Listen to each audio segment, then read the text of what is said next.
Hello and welcome to my channel, iWinToLose Gaming. It's honestly about time that Genshin Impact introduced their own twin-tailed greenish-haired anime girl. In this video, we'll be taking a look at how amazing, or not, a Constellation Zero Hatsune Miku, Faruzan, is.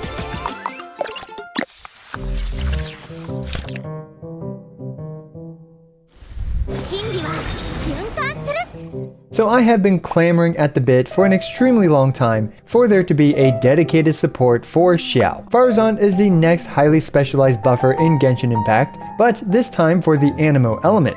In this video, we'll take a look at her kit, her solo damage output, her buffing capabilities, a Nuke showcase with her teammates, a triple Anemo Abyss 12 run, and finally my honest opinions at the end. Let's take a look at her favorite ancient little granny's build. She is running a pure support build for this entire video. For her weapon, she's using the Favonius Warbow, and for her artifacts, she's using the 4-piece Noblesse Oblige. She is mainly focused on crit rate and energy recharge, for proccing the Favonius' passive, and for maintaining her own burst uptime. She is of course at Constellation 0 throughout this entire video, and her talents are at 6, 6, and 6 for most of this video, but at one point, which is just the Nuke showcase, I did manage to get Skyramuchi's boss materials, so they were at 6, 6, 8, but just for that one showcase.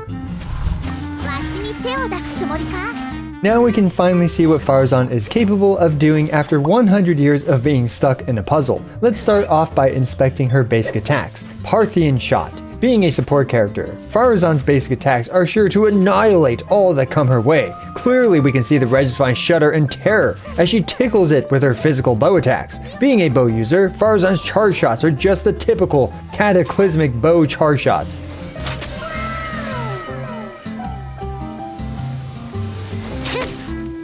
Just to be clear, I was being sarcastic about how good her basic attacks are. They're not good, especially with a support build. Disastrously strong basic attacks aside, we can move on to her elemental skill, Wind Realm of Nasamjinin. Faruzan casts an initial little gust of Anemo damage in front of her and gains a Manifest Gale. This allows her to charge up a charge shot 60% faster, which when fired will create a small vortex called the Pressurized Collapse Vortex.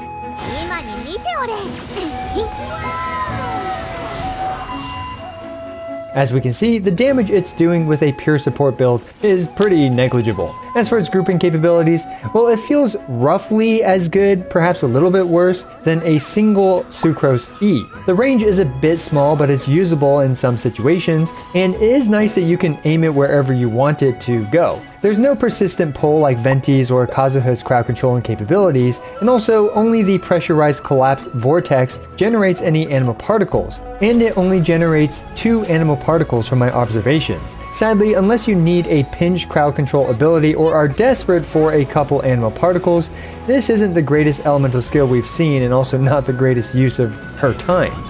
Lastly, we have the creme brulee of Faruzan's kit, her elemental burst, the Wind's Secret Ways.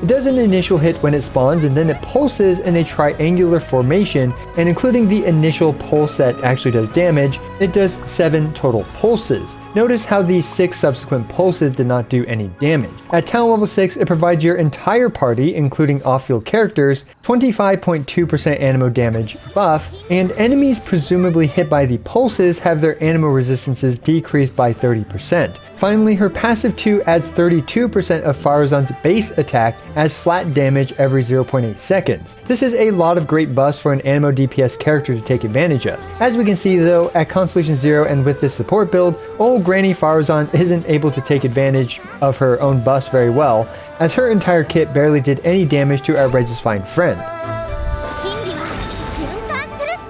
So obviously you did not click on this video to see Faruzan buffing her own damage with a support build. we're here to see what kind of buffs she can provide other Anemo characters, starting with our new favorite largely hatted lad, the Wanderer. In the clip on the left without Faruzan, Wanderer's charge attacks did 16,872 damage. With Faruzan's buff, this skyrockets it to 25,188 damage. This is a 49.29% increase in Wanderer's charge attack damage. As we can also see, sometimes the Wanderer does a little less damage due to Faruzan's passive 2 not being active at the time, but as we can see, Faruzan's passive 2 isn't really that impactful. Unsurprisingly, Faruzan provides some pretty substantial buffs to an Anemo DPS character like the Wanderer. Next we have the original 5-star Anemo DPS character, Xiao. Xiao's high plunge damage went from 29,332 damage to 43,843 damage with Faruzan's buff. Again, this is surprisingly also a 49% increase to Xiao's damage. And the last character I want to show you guys a side-by-side comparison of is a Heizo one-punch Nuke. Heizo's fully charged punch did 82,360 damage with the one-note buff from the Widsith, and 123,071 damage also with the one-note Widsith buff, and with Faruzan's buff. This is yet again another 49% increase in damage from Faruzan's buff. I think we're starting to see a pattern here. Anyway, as we can see, Constellation 0 Favonius Noblesse Oblige Faruzan is clearly capable of helping Anemo characters do a lot of additional damage. 49-ish% to be a bit more precise. Let's next use her in our first full team, a Xiao team. For those of us who don't have a Constellation 4 gene with a Freedom Sword, Faruzan is an incredible alternative option for Xiao. Thanks to Faruzan's buffs, my Black Cliff Xiao is able to do a lot more damage to the OG punching bag, the Primo Geo Vishap, doing up to 76,310 damage in a single high plunge. Of course, there are many ways to get Xiao to do much more damage than this, but regardless, this arrangement with Zhongli for comfort and with Faruzan is a very cushy and powerful setup for cranking up Xiao's damage. But let's go further beyond and really push Faruzan's buffing capabilities to the limit by having her buff a Heizo using the Kagura's Verity. In this clip, where her burst is at level 8 by the way, as I mentioned earlier, I also slapped on the LG for the end on Faruzan to further buff Heizo's one punch.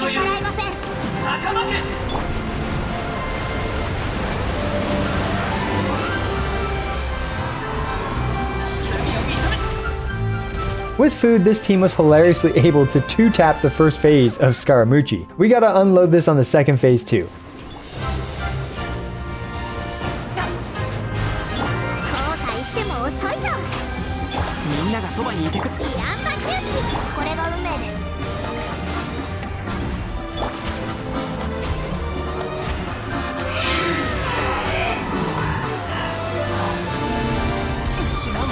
$861,447 damage from one punch. This colossal Anemo Nuke can be significantly improved as well by Faruzan's Constellation 6, but alas, perhaps that will be for another day as this video is on a Constellation 0 Faruzan. Last but not least, we have a new type of team archetype that is more than just a meme now. We have a triple Anemo team. Both Heizo and Kazuha benefit tremendously from Hatsune Miku being on their team. Kazuha has the Sacrificial Sword and Crit artifacts equipped. This team basically plays like a quick swap Anemo spam team. And even against one of the harder Abyss 12s that we've had, I found this team surprisingly good and viable. Heizo popping in and doing huge E-nukes every once in a while was very satisfying. 12-2-1, usually a disastrous chamber, was completely manageable thanks to the ability for this team to spam Kazuha's elemental skill and thus crowd control and lock down the Husk guys. Since no one on this team really needs much field time, we're able to swap between all of them and spam wind suctions, wind swords, wind punches, wind arrows, and wind polyhedrons at our obnoxious Husk enemies. Admittingly, I was getting pretty sleepy, so I only did 12-2-1 a single time, but even so, this team cleanly cleared out a very challenging chamber. 12-3-1 was actually this team's most difficult chamber by far. Admittingly, this team doesn't have the best single target DPS, and it actually has some pretty good AoE DPS. After quite a few attempts and optimizing my rotations a bit though, I was able to complete this in a reasonable amount of time. This triple Anemo team completed 12-1-1 in an impressive 62 seconds, 12-2-1 in one try in a very nice 69 seconds, and 12-3-1 in an anxiety-inducing but still capable 84 seconds, all within the recommended 90-second clear times. All in all, I was blown away by this team's performance. So what do you think about Faruzan at Constellation 0? Well, I think she's got a lot going for her, but also a lot of issues, especially at Constellation 0. Her biggest issue is that without some great energy recharge artifacts with crit rate and the Favonius bow, you're going to struggle a lot with her burst uptime. But if you do have these and occasionally funnel some energy to her, you'll have decent uptime on her burst. Next is, well, her buff and grouping capabilities aren't the best at Constellation 0. You can get similar increases in damage from other supports as well, although admittingly Faruzan's buff does last much longer than, for example, an option like Mona. Faruzan's pressurized collapse vortex arrows also don't feel good to use, as they take a long time to set up and to come out, and don't have nearly the same amount of reward and grouping potential as Venti or Kazuha. Faruzan will absolutely get a huge buff in viability at Constellation 6, as that provides not only 40% crit damage, but also regularly firing vortex arrows during it.